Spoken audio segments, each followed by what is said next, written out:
AP రాజధానిపై మరోసారి TDP అధినేత కీలక వ్యాఖ్యలు చేశారు. రాష్ట్రానికి శాశ్వత రాజధాని అమరావతిని అన్నారు. ఓ పక్క హైదరాబాద్ వెలిగిపోతుంటే మరో పక్క అమరావతి వెలవెలబోతుందంటూ వ్యాఖ్యానించారు. దీనికి కారణం జగన్ రివర్స్ పాలన అని మండిపడ్డారు.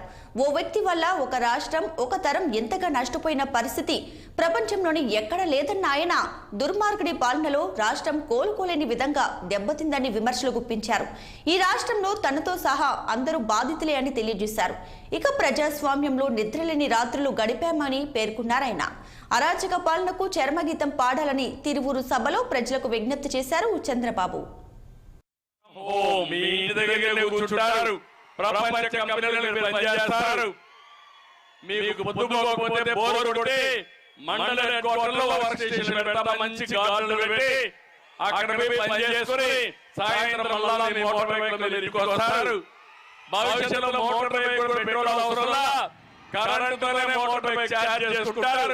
మీ ఇంటి దగ్గరనే కరెంట్ ఉత్పత్తి చేసుకుంటారు.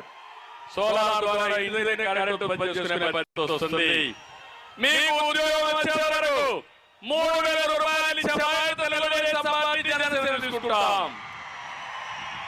నిరుద్యోగ ఇస్తాం.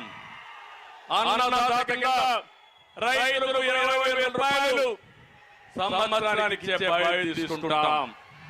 ఇది కాకుండా వెనుకబడిన వర్గాల కోసం తెలుగుదేశం పార్టీ వెనుకబడిన వర్గాలు వారి తెలుగుదేశం పార్టీ బ్రహ్మాండంగా ముందుకు పరిస్థితి వచ్చింది.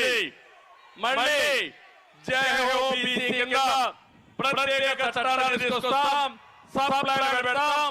నా వెనుకబడిన వర్గాల్ని 140 కమ్యూనిటీని బాగు చేసే బాధ్యత తెలుగుదేశం పార్టీ జనసేన తీసుకుంటామని అందరికీ హామీ ఇస్తున్నా.